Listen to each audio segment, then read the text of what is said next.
de Dieu, nous avons besoin que lui s'occupe de tout. Seigneur, nous te rendons grâce encore pour ces instants que nous passons encore devant toi. Seigneur, nous nous attendons à toi. C'est toi qui vas nous parler, Seigneur. Tu parles à mes frères et sœurs et tu me parles aussi également parce que j'ai besoin d'écouter ta voix, Seigneur, et j'ai besoin d'être réconforté et encouragé de toi, Seigneur, comme tu es prêt à le faire pour chacun d'entre nous, Seigneur.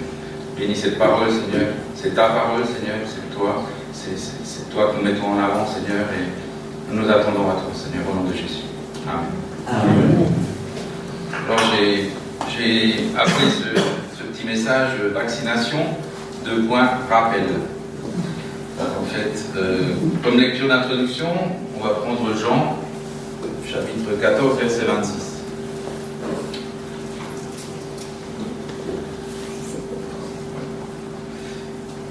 Mais le Consolateur, l'Esprit Saint, que le Père enverra en mon nom, vous enseignera toutes choses et vous rappellera tout ce que je vous ai dit.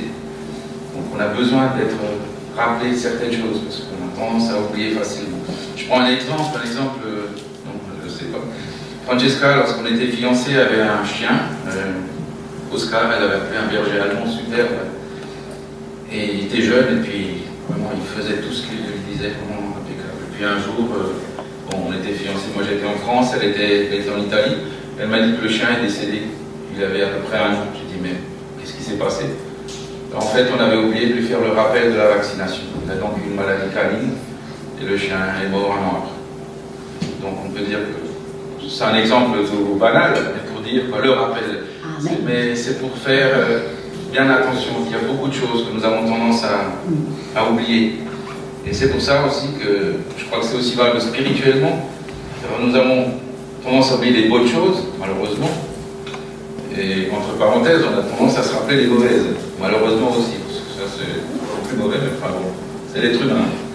Donc ce qu'on va faire pendant cette petite prédication, je me suis pensé de la partager en 2 parties. 2 petits quarts d'heure, pas plus. Dans la première partie, nous allons nous rappeler certaines caractéristiques de Dieu. On les connaît, hein, c'est tout ce qu'on va dire, c'est connu. Mais c'est justement pour nous le rappeler, c'est justement pour nous réconforter, nous encourager à nouveau par rapport à qui est Dieu. Qui est Dieu, c'est des choses simples, hein, pas compliquées du tout. Mais, et le deuxième quart d'heure, je vous le dirai après. Voilà, on le saurait.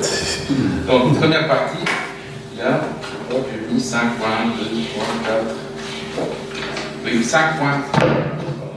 5 points par rapport aux caractéristiques de Dieu. Premier point, la puissance de Dieu. C'est quand même la base, Dieu est puissant. Genèse 1, verset 1. La Bible elle-même commence dès le début et nous met devant la puissance de Dieu. Au commencement, Dieu créa les cieux et la terre, et tout ce qui est dedans, et nous avec, et tout le reste. Donc là, quand on voit déjà la grandeur de Dieu, sa toute puissance, ça devrait, je ne dis pas que ça devrait nous calmer déjà, le fait de savoir qu'on a un Dieu qui est tout puissant. Je me le dis à moi-même, en ce moment, je ne suis pas tout à fait calme, mais pardon. Je me dis, Seigneur, tu es tout puissant. Je vais même prendre un exemple tout de suite là que j'ai noté au papier, on va dire au stylo, je veux dire, sur le papier, qui est arrivé hier soir. Hier soir, j'ai repris donc ces notes. J'ai essayé de jeter de nouveau un coup d'œil pour me rappeler un peu, parce que je l'avais préparé il y a 1 semaine, à peu près plus d'1 semaine. J'ai dit, je veux quand même que je sache de quoi je vais parler. Waouh! Et quand j'ai fini de le lire, j'étais complètement vide. Je me suis dit, mais c'est pas possible, de quoi je vais parler? Et tout d'un coup, j'avais ma tablette à côté, je ne dis pas la marque, et elle s'allume, et il y a un verset qui apparaît. J'ai dit tout plein de trucs, il y a des versets qui apparaissent normalement le matin.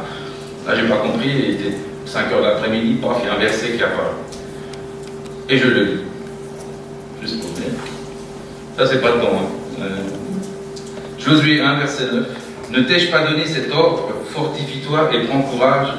Ne t'effraie point et ne t'épouvante point, car l'Éternel, ton Dieu, est avec toi dans tout ce que tu entreprendras.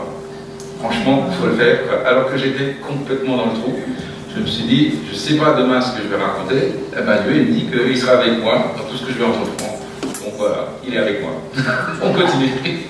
Donc là, vraiment, Dieu est tout puissant. Deuxième verset à lire, dans la puissance de Dieu, 2 Chroniques 20, verset 6. Et il dit, Éternel, Dieu de nos pères, n'es-tu pas Dieu dans les cieux? Et n'est-ce pas toi qui domines sur tous les royaumes des nations? N'est-ce pas toi qui as en main la force et la puissance et à qui nul ne peut résister? Nous ne pouvons pas résister à Dieu. Et ça, c'est important parce que ça nous fait comprendre qu'il est vraiment au-dessus de tout. Et le fait surtout de savoir que c'est un Dieu, on va regarder plus loin, que c'est un Dieu de bonté, c'est quand même merveilleux de savoir qu'on a un Dieu qui est bon, mais en plus qu'il y a un Dieu qui est tout-puissant. Donc, le repos est pour nous. Le repos est pour nous. À travers ça, moi je dis, même déjà là, on doit déjà commencer à se sentir dans le repos de Dieu. Je prends le deuxième point. La sagesse, intelligence infinie de Dieu. 1 Corinthiens 1, verset 21. Car puisque le monde avec sa sagesse n'a point connu Dieu, dans la sagesse de Dieu, il a plu à Dieu de sauver les croyants par la folie de la prédication. Verset 22. Les Juifs demandent des miracles et les Grecs cherchent la sagesse. 23. Nous prêchons Christ crucifié, scandale pour les Juifs et folie pour les païens. Verset 24. Mais puissance de Dieu et sagesse de Dieu pour ceux qui sont appelés tant juifs que grecs. Et verset 25. Car la folie de Dieu est plus sage que les hommes et la faiblesse de Dieu est plus forte que les hommes. Alors, qu'est-ce que nous voulons, nous, en connaissant un Dieu tellement puissant, en savant qu'il est toute sagesse, essayer de le comprendre, essayer d'expliquer. Je crois qu'il faut vraiment baisser les bras et dire, Seigneur, tu as tout entre tes mains, occupe-toi de tout. À tous les niveaux, je parle vraiment à tous les niveaux de notre vie. N'essayons pas de donner des explications. Ça, je crois que c'est la plus grande erreur que l'être humain peut faire, c'est essayer de comprendre Dieu. Dieu, on ne peut pas le comprendre. On doit l'accepter, Dieu. Dieu, on doit lui faire confiance. Vraiment me parler là, ça. Je vous dis tout de suite. Il a plu à Dieu de sauver les croyants par la folie de la prédication. C'est quand même merveilleux. C'est vrai, les gens du monde, ils peuvent dire, ils sont tous un peu... Et nous, on sait qu'on n'est pas. Nous, on sait qu'on n'est pas. Et ça, c'est super bon. C'est de savoir que notre Dieu, il nous a aidés, il nous a montré quelque chose qui semble incompréhensible pour ceux qui ne veulent pas le comprendre. Je dis bien, qui ne veulent pas le comprendre. Parce que je me rappelle toujours un verset qui, pour moi, est presque un verset clé dans la parole. Je ne sais plus où il est, si, je crois qu'il est dans Chronique, enfin, je ne sais plus, qui dit... Celui qui me cherche, je me laisserai trouver. Ce que j'aime bien, c'est le mot « je me laisserai trouver ». Celui qui me cherche, Dieu de tout son cœur, je me laisserai trouver. Et c'est vrai qu'en fait, Dieu, pour les gens du monde, il est comme derrière un mur. Mais si eux ne vont pas derrière le mur, ils ne le verront pas, donc ils peuvent croire que Dieu n'existe pas. C'est tout à fait logique. S'il y a un mur et il y a quelque chose derrière que je ne l'ai pas derrière, je peux dire, il n'y a rien derrière le mur. Mais il faut y aller. Et ça, c'est ce que nous avons fait. Et ce que nous espérons qu'ils vont bientôt faire aussi, c'est de justement d'aller derrière le mur et de le rencontrer. Et ça, c'est tellement merveilleux. Et ça, c'est la sagesse de Dieu. Il a sa façon de faire, quoi. Nous ne pouvons pas l'expliquer. Nous pouvons simplement glorifier son nom pour voir sa façon d'agir, parce qu'il est tout puissant. On revient sur le premier point. Troisième point, la fidélité de Dieu. Ah, ça, c'est tellement important pour nous. Deutéronome 32, verset 4. Il est le rocher, ses œuvres sont parfaites. Car toutes ses voies sont justes, c'est un Dieu fidèle et sans iniquité, il est juste et droit. Ah, des mots comme ça, franchement, ça me relève. J'espère que ça vous relève aussi. De nous rappeler que notre Dieu est un Dieu fidèle, est un Dieu juste. Et j'aime bien, je ne sais pas pourquoi, j'aime bien revenir sur les points d'avant. Il est sage, il est tout puissant. Donc tout ça, si on met tout ça ensemble, on voit que ce Dieu est vraiment, notre Dieu est vraiment quelque chose de super. C'est vraiment un plaisir de suivre un Dieu pareil. Si nous continuons à le faire confiance. Parce que c'est toujours là, je crois que la base est quand même la confiance en Dieu.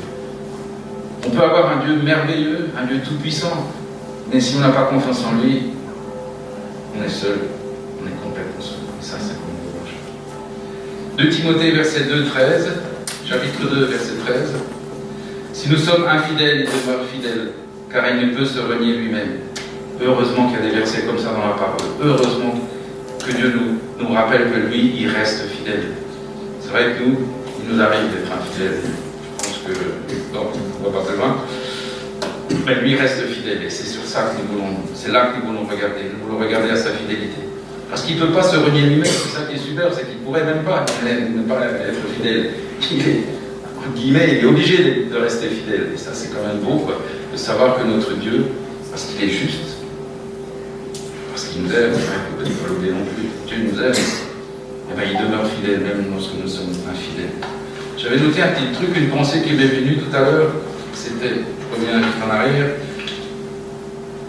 un petit truc que j'avais noté au boulot, à l'époque, j'avais collé ça devant mon bureau.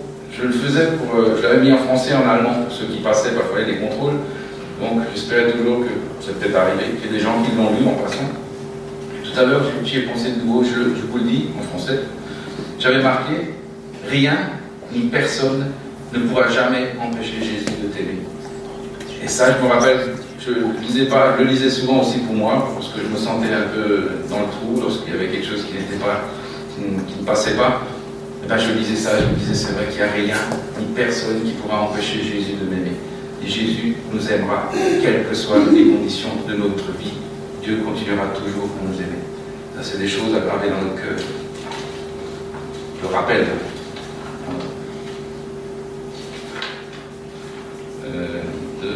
Quatrième point, la bonté et l'amour de Dieu. Ça, c'est les passages qui font du bien, qui font plaisir à écouter. Jérémie 31, verset 3. De loin, l'Éternel se montre à moi. Je t'aime d'un amour éternel. C'est pourquoi je te conserve ma bonté. Est-ce qu'on se rend compte ce que ça veut dire d'être aimé d'un amour éternel? On est poussière, on est comme un souffle, c'est marqué dans la parole, et pourtant, Dieu nous aime d'un amour éternel. Quelle parole de réconfort et de consolation. Lamentation de Jérémie, chapitre 3, versets 21 à 23. Voici ce que je veux repasser en mon cœur, ce qui me donnera de l'espérance. Les bontés de l'Éternel ne sont pas épuisées, ses compassions ne sont pas à leur terme. Elles se renouvellent chaque matin. Oh, que ta fidélité est grande. C'est vrai, c'est des passages qu'on connaît, mais ça fait tellement de bien de pouvoir les relire. Et chaque matin, nous pouvons les relire. Tant que nous sommes vivants, on pourra toujours relire ça, et on pourra toujours nous rappeler que ces compassions ne sont pas à leur terme et que les bontés de l'Éternel ne sont pas épuisées pour nous. Chaque matin. Et si un jour il n'y a plus de matin parce qu'on n'est plus là, on est près de lui, alors il n'y a plus de problème non plus. Franchement. Souvent je me pose moi-même la question, parce que je ne trouve pas la réponse, pourquoi est-ce que j'arrive à me faire des soucis alors que tout est là pour nous empêcher d'avoir des soucis. Tout est là, toute sa parole est là, elle est écrite tout simplement pour nous encourager, pour nous fortifier, comme on l'a vu tout à l'heure, pour nous dire, mais ne crains rien, n'aie pas peur, je suis là, je m'occupe de tout. C'est vrai qu'il y a des moments difficiles dans la vie, qui sait qui n'en a pas passé des moments difficiles, ou qui sait qui ne va pas en passer. La vie est comme ça. Mais Dieu restera toujours à nos côtés. Et ça, c'est quand même quelque chose de merveilleux. 1 Jean 4, verset 16. Et nous avons connu l'amour que Dieu a pour nous, et nous y avons cru. Dieu est amour. Et celui qui demeure dans l'amour demeure en Dieu, et Dieu demeure en lui. Là, j'ai bien aimé. Dieu est amour. Il est amour. Il est l'amour même. C'est pas un Dieu qui aime. C'est pas un Dieu il est amour, mais ça ne peut pas rentrer là-dedans. C'est pas avec ça. C'est avec ça qu'on peut comprendre. Que Dieu est amour, c'est avec le cœur. Et souvent, je ne sais plus qui l'avait dit, et il avait raison. Un pasteur, il y a 30 cm entre le cerveau et le cœur. Et ces 30 cm, parfois, c'est un vrai problème. Parce qu'on essaie de comprendre l'amour de Dieu avec le cerveau. On ne peut pas comprendre l'amour de Dieu avec le cerveau. On ne pourra jamais. C'est avec le cœur. Avec le cœur qu'on peut le dire. Voilà. Le cinquième point, le dernier, par rapport aux caractéristiques de Dieu. Pardon, miséricorde et compassion de Dieu. De nouveau, lamentation de Jérémie, chapitre 3, verset 31. Car le Seigneur ne rejette pas à toujours. 31 à 33. Car le Seigneur ne rejette pas à toujours, mais lorsqu'il afflige, il a compassion selon sa grande miséricorde, car ce n'est pas volontiers qu'il humilie et qu'il afflige les enfants des hommes. Là, ça nous montre bien que Dieu n'a pas envie de nous faire souffrir. Le but de Dieu, au contraire, c'est de de nous donner des bénédictions, c'est de nous bénir. Dieu a